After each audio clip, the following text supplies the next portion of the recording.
రాజమౌళి అంటేనే క్రియేటివిటీ, పిచ్చి పీక్స్లోకి తీసుకెళ్లడం ఆయనకు సారామమ్మలే. అయితే ఇప్పుడు శివరాత్రి పర్వదినం పురస్కరించుకొని జాగారం ఉండే వారి కోసం లేట్ నైట్ బాహుబలి ఇంటర్వ్యూలు కొన్ని టీవీలో వదిలారు. వీటిలో కూడా ఆయన క్రియేటివిటీతో చాలా ఆకట్టుకున్నారు. అదే బాగా కిక్కిచ్చింది. రాజమౌళిని ఇంటర్వ్యూ చేయడానికి మాహిష్మతి సామ్రాజ్యంలో అడుగు పెట్టింది యాంకర్ సుమ. అదేనండి, రామోజీ ఫిలిం సిటీలో వేసిన స్పెషల్ షెట్కు వెళ్ళింది. ఈ మాహిష్మతిని పరిచయం చేస్తున్న సుమ సడన్ గా మాయమైపోయి దేవసేన అనుష్కను బల్లాల దేవుడు ఉంచిన జైల్లో పడిపోయింది.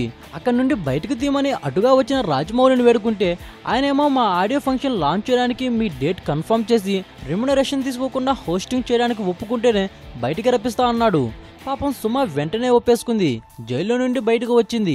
తిరిగి రాజమౌళిని ఇంటర్వ్యూ చేయడానికి సిద్ధమైంది. ఏదో సింపుల్ గా ఇంటర్వ్యూ చేస్తే అందులో కిక్కేముంటుంది. అందుకే ఇలా సుమతో జైల్లో ఎపిసోడ్ ప్లాన్ చేశాడు జక్కన్న. మొత్తానికి చాలా ఇంట్రెస్టింగ్ గా ఉంది.